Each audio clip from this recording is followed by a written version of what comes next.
Welcome to the Slop Temple. We pray this video helps. You start by verifying your Excel version and that macros are allowed.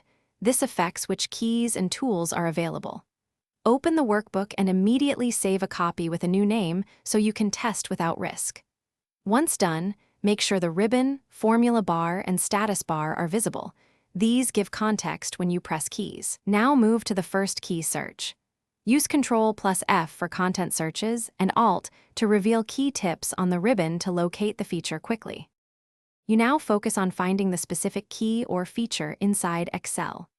Press Alt to reveal ribbon key tips, and then follow the sequence shown to jump to commands without the mouse. If you need a formula or value, press Ctrl+F and choose options to search within formulas or values. This narrows results.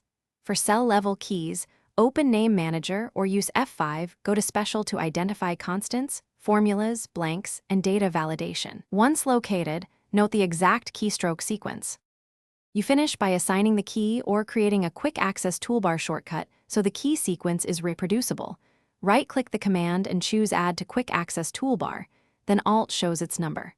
Test the keystrokes step by step and document the sequence in a text file for future use. If the key doesn't work, check Excel add-ins, disabled macros, and your OS keyboard settings or drivers.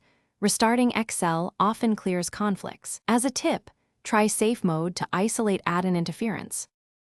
Thanks for watching. Consider subscribing if we helped you.